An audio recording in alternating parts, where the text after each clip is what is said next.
قرآن عظیم میں بہت سارے مقامات پر اللہ تعالیٰ مومن کی صفات کو بیان فرماتے ہیں کہ مومن کس کو کہتے ہیں، ایمان والے بندے کی کیا کیا نشانیاں ہیں، ایمان والے بندے کی کیا کیا علامتیں ہیں۔ ان مومنانہ صفات کو اللہ ذوالجلال والاکرام نے بہت ساری جگہوں میں بیان فرمایا، اور الف لام میم پارے میں یہ چند آیات اللہ تعالیٰ نے مومن کی صفات کے طور پر نازل فرمائیں۔ قرآن مجید میں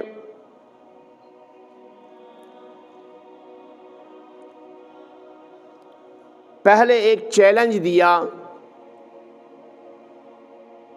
ایک تحدی دی، اور فرمایا کہ ذالک الکتاب لا ریب فیہ،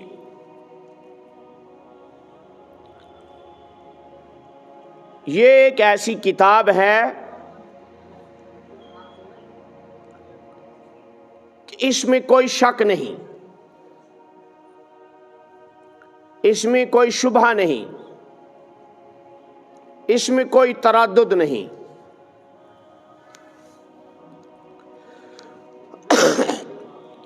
اس اعتبار سے کہ یہ اللہ کی جانب سے نازل شدہ کتاب ہے، اس میں بھی کوئی شک نہیں۔ اس اعتبار سے کہ یہ جناب محمد الرسول اللہ صلی اللہ علیہ وسلم پر نازل کردہ کتاب ہے، اس میں بھی کوئی شک نہیں۔ اس اعتبار سے کہ اس میں اول سے آخر تک جو چیزیں بیان کی ہیں، جو کرنے کے کام ہیں وہ کرنے کے ہیں، اس میں کوئی شک نہیں، اور جو نہ کرنے کے کام بیان کیے ہیں وہ نہیں کرنے ہیں، اس میں بھی کوئی شک نہیں۔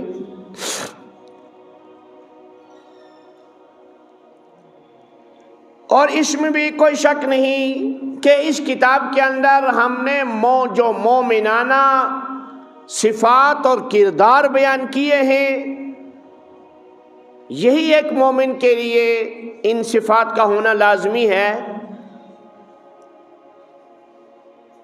اور جو ہم نے کفار کی عادات، مشرکین کی عادات اور منافقین کی عادات بیان کیے ہیں، وہ حقیقتاً اہل کفر، اہل شرک اور اہل نفاق کے لیے ہیں۔ تو ذالک الکتاب لا ریب فیہ، یہ ایک ایسی کتاب ہے جس کی حقانیت میں، جس کی صداقت میں، جس کے منزل من اللہ ہونے میں کوئی شک نہیں ہے۔ آگے فرمایا کہ ھدی للمتقین، اس کتاب کی ایک بہت بڑی صفت ھدی للمتقین، یہ کتاب ہدایت دیتی ہے، اور ہدایت کے معنی راستہ دکھانا، ہدایت کے معنی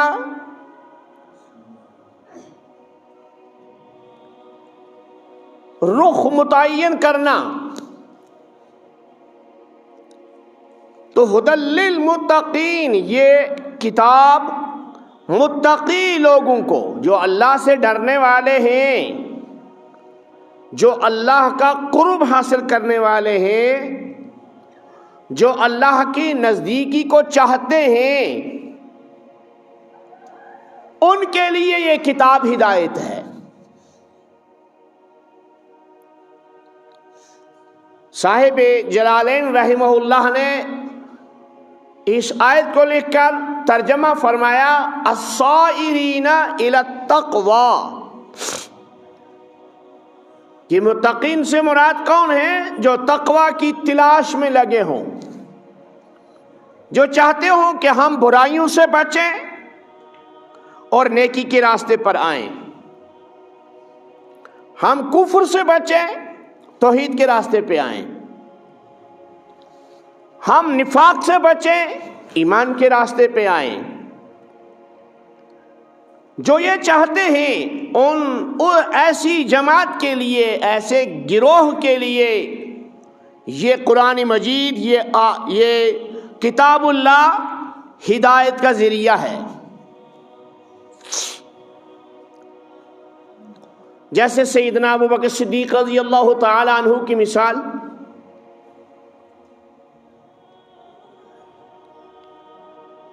ان کا پہلے سے نبی علیہ الصلوۃ والسلام کے ساتھ دوستانہ تعلق اور دوستانہ ماحول تھا۔ ان کی فطرت میں شروع سے ہی ایسے آدمیوں سے پیار اور محبت کا جذبہ کار فرما تھا۔ تو حضور علیہ الصلوۃ والسلام نے جب نبوت کا اعلان فرمایا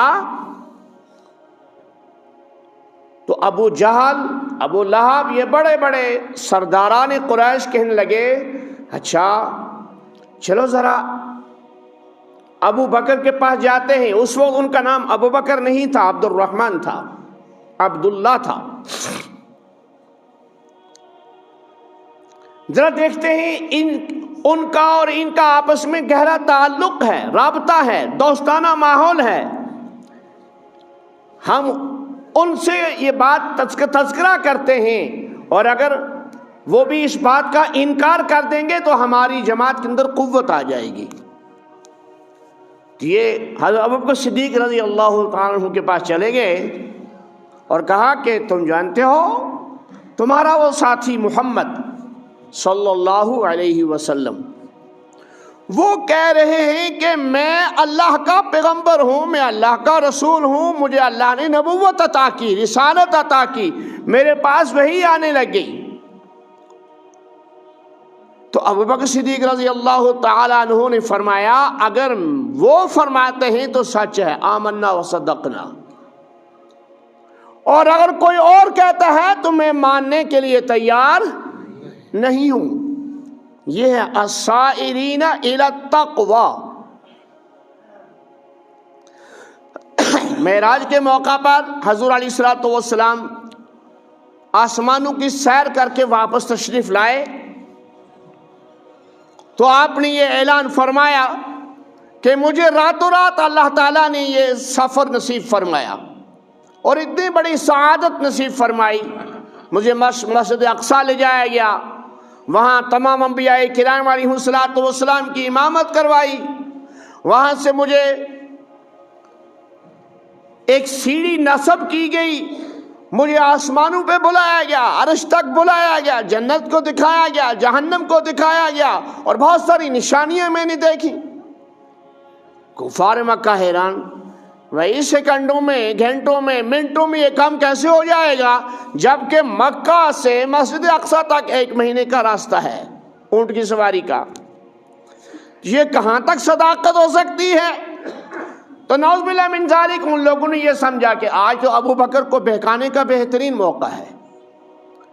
وہ حضرت ابوبکر صدیق رضی اللہ تعالیٰ عنہ کے پاس چلے گئے اور ان سے کہا کہ آج تمہارا ساتھی عجیب دعویٰ کر رہا ہے، عجیب دعویٰ کر رہا ہے۔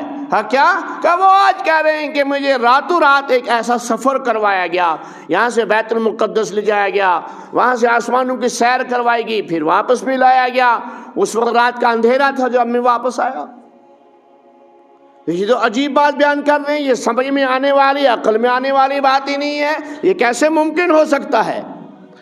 ابوبکر صدیق رضی اللہ تعالیٰ عنہ نے فرمایا اگر میرا محمد کریم صلی اللہ علیہ وسلم فرما رہا ہے تو آمنا وصدقنا۔ انہوں نے اس وقت فرمایا میں ایمان لاتا ہوں اور میں تصدیق کرتا ہوں، یہ سچ ہے، یہ سفر ہو سکتا ہے، اور ہوا۔ تو یہ ہے السائرین الی التقوی، تقوی کو چاہنے والے لوگ، تقوی کو پسند کرنے والے لوگ، تقوی کی زندگی گزارنے والے لوگوں کے لیے قرآن مجید کیا ہے؟ ذریعہ ہدایت اور ذریعہ نجات ہے۔ ورنہ اسی دور میں ابو جہل بھی موجود ہے، قرآن اتر رہا ہے، ابو لہب بھی موجود ہے، قرآن اتر رہا ہے، عتبہ موجود ہے، قرآن اتر رہا ہے، زمعہ موجود ہے، قرآن اتر رہا ہے. ارے امیہ ابن خلف موجود ہے، قرآن اتر رہا ہے. عبداللہ ابن سبا موجود ہے، رئیس المنافقین، قرآن اتر رہا ہے. مدینہ کے یہودی قرآن سن رہے ہیں، لیکن ایمان اللہ نے ان کے نصیب میں نہیں رکھا، اس لیے کہ وہ تقوی کو چاہنے والے تھے ہی نہیں. تو اس لیے قرآن نے کہا ھدی للمتقین. اس قرآن کی ایک بہت بڑی صفت کہ یہ قرآن اللہ سے ڈرنے والے لوگوں کی جو خواہش ہے، جن لوگوں کے دل میں یہ خواہش ہوتی ہے، ان لوگوں کو یہ قرآن بالکل سیدھا اللہ کا راستہ بتاتا ہے کہ اللہ سے ڈرنے کا راستہ یہ ہے. آگے ان متقین لوگوں کی صفتیں بیان فرمائیں. اس رکوع کے اندر 6 صفات بیان کی اس چھوٹے سے پیراگراف کے اندر، اور سورۃ المومنین کے شروع میں کچھ صفات بیان کی. سورۃ معارج کے اندر کچھ صفات مومنین کی بیان کی. سورۃ توبہ کے اندر مومنین کی صفات بیان کی، اور قرآن کریم کی آیات اور یہ کیا کہتے ہیں سورتوں کے اندر بہت ساری جگہوں میں مومنوں کی صفات بیان کی ہیں. تو یہاں فرمایا الذین یؤمنون بالغیب. پہلی صفت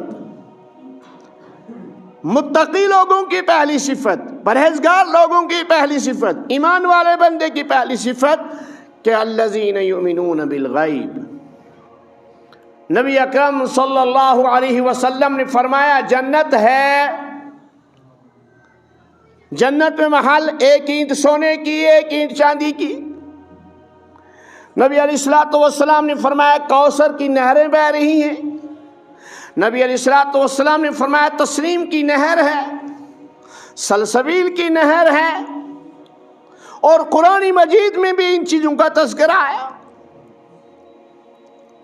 نبی علیہ الصلوۃ والسلام نے فرمایا کہ جنت کے اندر پھل ہوں گے، جنتی ارادہ کرے گا یہ پھل کھاؤں تو پھل خود آ کے منہ میں گرے گا، مزہ لے گا، کھائے گا. نہ فضلہ ہے نہ ڈکار ہے، ادھری ہاضمیت. نبی علیہ الصلوۃ والسلام نے فرمایا جنت میں اللہ تعالیٰ کی ذات کا دیدار ہوگا. حدیث میں آیا کہ 70,000 سال تک آدمی اللہ کی ذات کا دیدار کر کے سجدہ ریز ہو جائے گا. 70,000 سال کے بعد اس کو ہوش آئے گا، پھر سر اٹھائے گا. اللہ کے دیدار کی، اللہ کے نور کی اس قدر شوق اور ازدیاد ہوگا کہ جنتی سر اٹھانے کے لیے تیار نہیں ہوگا. اس قدر مزہ اور لطافت ہوگی اس وقت کے سجدے میں کہ اللہ تعالیٰ موجود. یہ چیزیں نبی پاک صلی اللہ علیہ وسلم نے بیان فرمائیں، یا حدیث میں بیان فرمائیں، یا قرآن کریم نے بیان فرمائیں. ہم نے اور آپ نے نہیں دیکھا، ابھی نہیں دیکھا. جنت خدا دکھائے گا ہمیں انشاءاللہ، سب کو دکھائے گا. لیکن ہم نے اس کے اوپر ایمان لایا. یہ ہے ایمان والے مومنانہ صفات کی پہلی صفت کہ الذین یؤمنون بالغیب. وہ غیب کی باتوں پر ایمان رکھتے ہیں، یقین رکھتے ہیں کہ یہ سچ ہے. الذین یؤمنون بالغیب الذین یصدقون بالغیب، کہ وہ جو غیب کی باتوں کی تصدیق کرتے ہیں. اس کی بہت ساری مثالیں ہیں. فرشتوں کے بارے میں قرآن کریم فرما رہا ہے، احادیث میں آیا. تو فرشتوں کو ہماری نظریں دیکھ نہیں رہی ہیں، ہماری نگاہیں دیکھ نہیں رہی ہیں، لیکن کیونکہ قرآن نے بیان کیا اور نبی علیہ الصلوۃ والسلام نے بیان کیا، اس کے اوپر ایمان ہے ہمارا کہ ہے. اس طریقے سے پل صراط کو ہم نے نہیں دیکھا. اللہ ہماری حفاظت فرمائے. پل صراط سے نیچے جہنم ہے، جہنم کو ہم نے نہیں دیکھا، جہنم کے عذابات کو نہیں دیکھا، اور قبر کے عذابات کو نہیں دیکھا. قبر کو تو دیکھا، مردے کو دفن کرتے ہوئے دیکھا، اپنے ہاتھ سے دفن کر رہے ہیں، جنازہ پڑھ رہے ہیں، مٹی ڈال رہے ہیں، ساری چیزیں کر رہے ہیں، لیکن اندر کیا ہے وہ تو اللہ بہتر جانتا ہے. ٹھیک. اور اندر حضور علیہ السلام نے اطلاع فرمائی قبر کے اندر 2 فرشتے آئیں گے نکیرین، وہ 3 سوال کریں گے، من ربک کا، تیرا پروردگار کون ہے، ما دینک کا، تیرا مذہب کیا ہے، تیرا دین کیا ہے. نبی علیہ السلام کے بارے میں پوچھیں گے، ماذا تقول فی ھذا الرجل، نبی پاک صلی اللہ علیہ وسلم کی ذات عالی کے بارے میں تمہاری کیا رائے ہے، اس کو جانتے ہو نہیں. تو یہ چیزیں ایمان سے تعلق رکھتی ہیں، کیفیت سے تعلق رکھتی ہیں، دل سے تعلق رکھتی ہیں. جس کا جتنا مضبوط ایمان ہوگا وہ فٹافٹ اتنا جواب دیتا چلا جائے گا. حضرت عمر رضی اللہ تعالیٰ عنہ کے بارے میں آتا ہے، دفن کر کے صحابہ واپس آئے تو نکیرین آئے، کسی نے خواب میں دیکھا، نکیرین آئے اور انہوں نے سوال کیا، من ربک کا، تیرا رب کون ہے. تو حضرت عمر رضی اللہ عنہ نے فرمایا، من ربکما، مجھے کیا پوچھتے ہو، تم پہلے بولو تم دونوں کا پروردگار کون ہے، تم مانتے ہو اس رب کو جس کو میں مانتا ہوں یا نہیں. فرشتے حیران ہو گئے، کہتے ہیں فرشتے حیران ہو گئے، اور فرشتے اللہ تعالیٰ کے پاس چلے گئے، یا اللہ تیرا عجیب بندہ ہے، پہلا بندہ ہے جس سے ہم نے سوال کیا تھا وہ ہم سے الٹا سوال کر رہا ہے، من ربکما، تمہارا پروردگار کون ہے. تو یہ عجیب بات ہے. اللہ نے فرمایا تم نہیں جانتے ہو، عمر بن خطاب آیا ہے، فاروق اعظم آیا ہے، میرے لاڈلے نبی کا غمگسار آیا ہے، امیر المومنین آیا ہے، وہ آدمی آیا ہے جو سب سے بڑا نڈر اور بہادر تھا اسلام کے اندر، جس کے زمانے میں 74,000 مربع میل پہ اسلام پھیلا ہے. یہ تمہارے سوال کا کیا جواب دے گا، اس کا ایمان تو تم سے زیادہ مضبوط ہے، اس کو سونے دو، آرام کرنے دو. یہ عمر ہے. ایسے آدمی بھی امت کے اندر آئے ہیں جو فرشتوں کو الٹا جواب پوچھ رہے ہیں کہ اچھا تمہارا رب کون ہے تو ہم سے پوچھتے ہو. تو ایمان اتنا مضبوط، ایمان اتنا مضبوط ہونا چاہیے انسان کا، اس قدر ایمان کی کیفیت مضبوط ہونی چاہیے، ایمان کی لطافت اس قدر ہونی چاہیے کہ انسان آگے والے کو پوچھے اچھا تم بتاؤ تمہارا رب کون ہے. بہرحال تو الذین، نبی پاک صلی اللہ علیہ وسلم نے اس کی بشارت سنائی، خبر سنائی. ہم نے تو نہیں دیکھا نکیرین کو جو قبر میں سوالات کرتے ہیں، اس کو ہم نے تو نہیں دیکھا، لیکن ہمیں ایمان ہے، الحمدللہ پکا ایمان ہے، اس لیے کہ حضرت رسول اکرم صلی اللہ علیہ وسلم نے بیان فرمایا ہے، اور حضور سے سچا کوئی آدمی نہیں ہے بعد از خدا. بزرگ تو یہ قصہ مخترع، حضور سے بڑھ کر کوئی سچا، انبیاء کرام علیہ السلام سارے سچے، لیکن سچوں کا سردار حضرت محمد الرسول اللہ صلی اللہ علیہ وسلم ہے. اس لیے ہمیں ان کی صداقت پر مکمل ایمان. تو یہ ہے مومن، الذین یؤمنون بالغیب. مومن کی پہلی صفت کہ وہ غیب کی چیزوں پر ایمان رکھتا ہے. لاہور گر گیا. وہ غیب کی چیزوں پر کیا رکھتا ہے؟ ایمان رکھتا ہے، یقین رکھتا ہے. وَيُقِيمُونَ الصَّلَاةَ، اور دوسری صفت فرمائی مومن نماز کو قائم رکھنے والا ہوتا ہے. یہ نہیں کہا نماز پڑھنے والا، نماز کو قائم کرنے والا. اس کے 2 معنی ہیں. ایک معنی یہ ہے اس کا کہ نماز کو واجبات کے جگہ واجبات، فرائض کی جگہ فرائض، سنن کی جگہ سنت، مستحبات کی جگہ مستحب، مباحات کی جگہ مباح، ان تمام چیزوں کا اہتمام کر کے نماز ادا کرنے والا ہو. اس کو کہتے ہیں یقیمون الصلاۃ، یہ نماز کو قائم کرتے ہیں. دوسرا مفہوم کہ ہر وقت ایک نماز ادا کی، اب غفلت کا شکار نہیں ہوا. دل میں خیال ہے کہ دوسری نماز بھی آنے والی ہے، جمعہ پڑھا، یہ نہیں کہ اب سبکدوشی ہو گئی، نہیں، ہفتے کی پوری نمازوں کا اہتمام ہو. پھر نمازوں کا اہتمام ہے لیکن اس کی دو شکلیں ہیں، یا تو انفرادی نمازیں پڑھتا ہے یا مسجد میں آ کے نماز پڑھتا ہے۔ مسجد میں جو نماز آ کے ادا کرتا ہے اس کو 27 درجہ نماز کا ثواب زیادہ دیا جائے گا۔ محلے کی مسجد میں باجماعت نماز ادا کی تو ایک نماز کے بدلے 27 نمازوں کا ثواب ملے گا، اور اگر وہی نماز آپ نے جامع مسجد میں ادا کی تو حضرت شیخ الحدیث رحمۃ اللہ علیہ نے لکھا کہ 500 نمازوں کا ثواب ملے گا۔ یعنی عصر بھی آپ یہیں پڑھ کے جائیں گے جامع مسجد میں، یا یہیں آ کر پڑھنے کی کوشش کریں گے تو آپ کو 500 نمازوں کا ثواب ملے گا۔ اور شوق، ازدیاد کی بات، محبت کی بات، یہی نماز اگر اللہ ہمیں لے جائے مکہ المکرمہ میں مسجد الحرام میں پڑھیں گے تو 1,00,000 نماز کا ثواب ملے گا، اور یہی نماز اگر ہم مسجد نبی صلی اللہ علیہ وسلم میں پڑھیں گے 50,000 نمازوں کا ثواب ملتا ہے۔ تو جتنی جگہ کی اہمیت ہے اتنی ہی اللہ تعالیٰ ثواب کے اندر اضافہ فرما دیتے ہیں۔ تو یہ ہے نماز قائم کرنے، نماز کو قائم کرتے ہیں۔ یہ دوسری صفت بیان فرمائی کہ نماز قائم کرتے ہیں۔ مومن وہ ہے جس کے دل کے اندر ہمیشہ ہر وقت نماز کا خیال رہے۔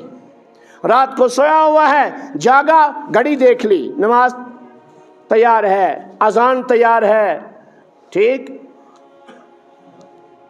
رات کو سویا، نیت کر کے سویا کہ تہجد پڑھوں گا اور پھر فجر پڑھوں گا، اور نیت المومن خیر من عملہ، اگر خدا نہ خواستہ جاگ نہ سکا تو تہجد کا ثواب ضرور ملے گا فجر میں۔ نیت المومن خیر من عملہ، مومن کی نیت اس کے عمل سے بہتر ہے۔ تو وَيُقِيمُونَ الصَّلَاةَ، نمازوں کو قائم کرنے والا ہو، نماز کو ترک کرنے والا نہ ہو، نماز کو چھوڑنے والا نہ ہو، اور نماز دل سے نکلنے والی ہی نہ ہو، یہ اٹکی ہوئی ہو دل میں ادھر ہی کہ نماز ہے، اس کے بغیر میرا ایمان کامل نہیں ہے۔ وَمِمَّا رَزَقْنَاهُمْ يُنْفِقُونَ،